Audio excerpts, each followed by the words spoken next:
जय हिंद दोस्तों। आज का ये लेक्चर है किसके ऊपर है? ये है किनशिप के बेसिस पे। ठीक है, किनशिप होती क्या है? Kinship is the one of main organising principle of society. It is one of the basic social institution found in every society.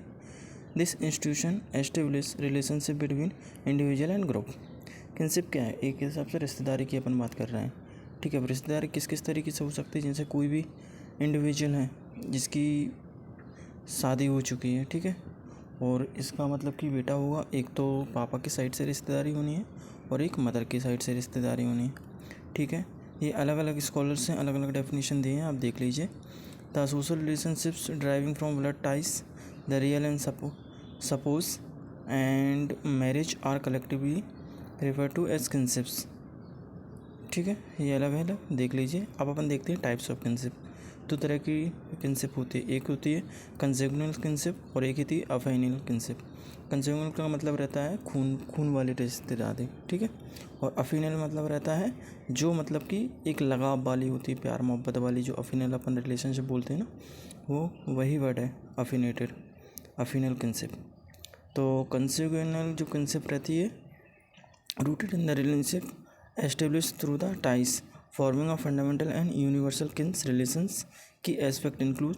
इसमें जैसे कि पेरेंट और चाइल्ड रिलेशनशिप की बात करें अपन, और सिबलिंग रिलेशनशिप की करें, भाई बहन के रिलेशनशिप की बात करें, और अफिनियल किनशिप की बात करते हैं तो ये किसके होती है?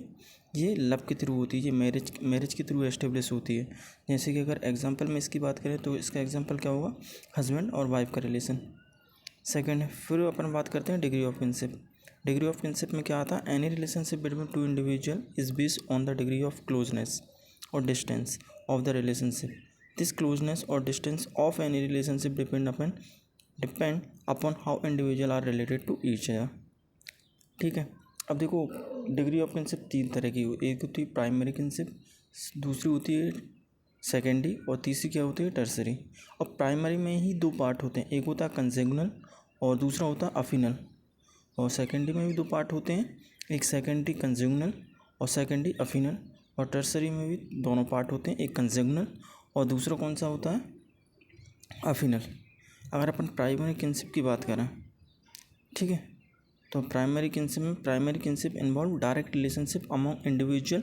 There are 8 basic primary kin categories. अब प्राइमरी किन के आप इमेजिन करिए जैसे कि आप हो, आपके मम्मी पापा, ठीक है, मतलब मम्मी पापा के जो भी ब्लड का रिलेशन होगा, मतलब आपके बीच में, जैसे आप हुए, भाई बहन हुए, मम्मी पापा हुए, जी इतनी सी यूनिट एक फैमिली को क्या बोलेंगे अपन? इसको बोलेंगे प्राइमरी कंसेग्युनल किनशिप. ठीक है, इसमें अपन डायरेक्ट रिलेशनशिप्स आ जाता है. ठीक है, अब एग्जांपल में जैसे पेरेंट, चिल्ड्रंस एंड सिबलिंग्स. अब प्राइमरी अफिनल किनशिप की अगर अपन बात करते हैं तो ये भी क्या रहता है? मैरिज के थ्रू. जैसे कि अपने लोग, जैसे आपके पापा ने मैरिज की किसी अदर वुमन से, अदर कास्ट, अदर वुमन से, तो वो क्या? वो प्राइमरी अफिनल किनशिप में आएगा. किस में आएगा? प्राइमरी अफिनल किनशिप में आएगा. जैसे कि एग्जांपल में वही है हस्बैंड एंड वाइफ का रिलेशन. अब सेकेंडरी किनशिप की बात करें, सेकेंडरी किनशिप क्या होती है? Secondary kinship persist to the primary kins of primary kins. It includes 33 secondary kin and it category in 2 types. देख, सेकेंडरी कंसेग्युनल किन की अगर बात करें ना, इसमें कौन कौन इन्वॉल्व हो जाएगा? प्राइमरी किन्स के भी प्राइमरी किन, मतलब कि अगर अपने पापा है ना, उनकी भी प्राइमरी. अब पापा की प्राइमरी कौन होंगे ब्लड के रिलेशन? जैसे उनके दादाजी, चाचा जी, ठीक है, ऐसे करके, मतलब कि उनका जो प्राइमरी किन्स के भी जो प्राइमरी किन्स है ना, वो कंसेग्युनल और सेकेंडरी कंसेग्युनल किन्स में आ जाएंगे. ठीक है, तो अगर अपन एग्जांपल में ग्रैंड पेरेंट्स और ग्रैंड चिल्ड्रंस, ठीक है, ये किस में आ जाएंगे? ये सेकेंडरी कंसेग्युनल किनशिप में आ जाएंगे. अब सेकेंडरी अफिनल किनशिप की बात करें तो इसमें क्या कौन कौन आता है? तो इसमें जो मम्मी की साइड से जो है ना, प्राइमरी किन्स के भी प्राइमरी किन्स मम्मी की साइड से, मदर की साइड से. जैसे कि अगर अपन बात करें, जैसे मम्मी पापा और मम्मी की साइड से उनकी सिस्टर, उनका भाई, तो वो आपके मामा लगेंगे, मौसी, मतलब वो आपके पापा की साले, और जो वो है ना, उनके मदर साइड के पेरेंट्स, तो इसमें किस में आएंगे, सेकेंडरी अफिनियल किनशिप में आएंगे।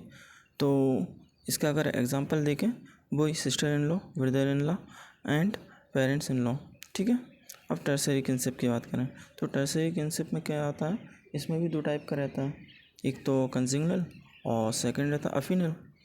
और कंजुगनल की बात करें तो इसमें क्या था, प्राइमरी किन्स के भी प्राइमरी किन्स के भी प्राइमरी किन्स, इट मीन्स ये बहुत लंबा रिश्ता हुआ है। देखिए आप, प्राइमरी किन्स के प्राइमरी किन्स के प्राइमरी किन्स, ठीक है। अगर अपन एग्जांपल में बात करें ना, ग्रेट ग्रैंड चिल्ड्रंस, जैसे आप मतलब आपके पापा हैं, आपके पापा के पापा कौन हो गए, दादाजी आपके, और दादाजी के भी पापा, तो आपके क्या होगा, ग्रेट ग्रैंड पेरेंट्स, ठीक है। ये किस में आ जाएंगे, ये टर्सरी किनशिप में आ जाएंगे। ये टर्सरी किनशिप का एग्जांपल हैगा, ठीक है। और ये आपके ग्रैंड अंकल आंटीज़ वगैरह जो भी है ना, ग्रेट ग्रैंड, वो आपके टर्सरी रिलेशनशिप में है। टर्सरी का क्या रहता है, आपके जो प्राइमरी किन्स हैं उनकी भी प्राइमरी किन्स, उनका भी ब्लड वाला, कंजुगनल की अगर बात करें खून के रिश्ते वाली, तो उनकी भी, जैसे आपके पेरेंट्स हैं, आपके पेरेंट्स के पेरेंट्स, आपके पेरेंट्स के फिर पेरेंट्स, ये कंजुगनल, ये टर्सरी कंजुगनल किनशिप में जाएंगे। और अगर अपन टर्सरी अफिनियल किनशिप की बात करें तो इसमें क्या आएगा, आपके जो मम्मा की साइड से उनके पापा हैं और उनके भी पापा हैं, या उनकी मतलब पापा या मदर पेरेंट्स हैं, वो किस में आ जाएंगे, टर्सरी अफिनियल किनशिप में आ जाएंगे, ठीक है। एग्जांपल की बात करें, स्पाउसेस ग्रैंड पेरेंट, जैसे कि अभी किसकी बात कर रहे थे अपन, ब्रदर इन लॉ की बात कर रहे थे, साले की बात कर रहे थे। अब जो साले का जो लड़का होगा ना, वो किस में आएगा, टर्सरी किनशिप में आएगा, ठीक है। और जो मम्मी की साइड से जो आपकी मतलब मम्मी है और उनकी भी मम्मी है, नानी, वो किस में आ जाएंगे, वो टर्सरी किनशिप में आ जाएंगे, ठीक है। तो अब अपन देख लेते हैं इम्पोर्टेंस ऑफ किनशिप। मतलब किनशिप का इम्पोर्टेंस क्या क्या रहता है, उसको अपन डिस्कस करते हैं। तो पहला रहता है डाइवर्स फैमिली स्ट्रक्चर, ठीक है। सेकंड की अगर अपन बात करें, कल्चर एंड रिलीजियस प्रैक्टिसेस होंगी। जैसे कि मान लो अगर रिश्तेदारी हो रही है और बहुत सारे लोग इकट्ठे हो रहे हैं, तो उसमें क्या रहेगा, उसमें रिलीजियस प्रैक्टिसेस होंगी ना, उसी में आप कल्चर प्रैक्टिसेस कर पाते हो। बहुत सारे लोग इकट्ठे होते हैं, जब रिश्तेदारी नहीं होगी आप किस तरीके से रिलीजियस और कल्चर प्रैक्टिसेस कर पाओगे। फिर कास्ट सिस्टम है, एंडोगेमी। अब इसी के जरिए क्या रहता है कि कास्ट सिस्टम इवॉल्व हो गया ना, जैसे कि मान लो बहुत बड़ी रिश्तेदारी हो गई अपनी मम्मी के पापा, अपनी मम्मी की साइड से, पापा की साइड से, इसी तरीके से फिर शादी वगैरह होने लगती हैं, तो इसमें क्या होगा, कास्ट सिस्टम इवॉल्व हो गया है इसमें, ठीक है। और फोर्थ सिस्टम हो गया गोत्र सिस्टम, इसी के जरिए गोत्र सिस्टम भी, इसका एक गोत्र सिस्टम भी इम्पोर्टेंस हो गया कि भाई साहब आपकी मम्मी इस गोत्र की हैं, पापा इस गोत्र के हैं, अब इस गोत्र में मतलब शादी नहीं होनी। और जो भी कंडीशन रखी जाती है कि 30 या मतलब कि मम्मी या पापा की साइड से कितनी फैमिली तक, कितनी जनरेशन तक अपन शादी नहीं कर सकते, तो एक गोत्र सिस्टम में आ गया। फिर फिफ्थ की बात करें, सोशल स्ट्रेटिफिकेशन। सोशल स्ट्रेटिफिकेशन वही सामाजिक के आज बाजू की बात करते हैं। फिर सिक्स की बात करें, रोल इन डिसीजन मेकिंग। अब फैमिली आपकी रिश्तेदारी आपकी क्या डिसीजन मेकिंग में हेल्प करती हैं, ठीक है।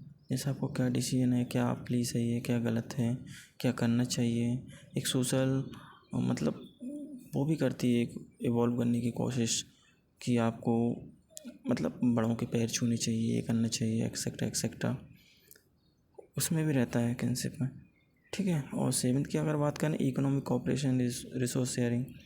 अब फैमिली रिश्तेदारी वगैरह अगर ज़रूरत पड़ने पे आपको इकोनॉमिक भी सपोर्ट करती है, जैसे कि आप कभी बाहर पढ़ने गए, आपकी अच्छी फैमिलीज़ है, रिश्तेदारी है, तो आपको क्या इकोनॉमिक सपोर्ट मिलेगा, उसका कोऑपरेशन मिलेगा।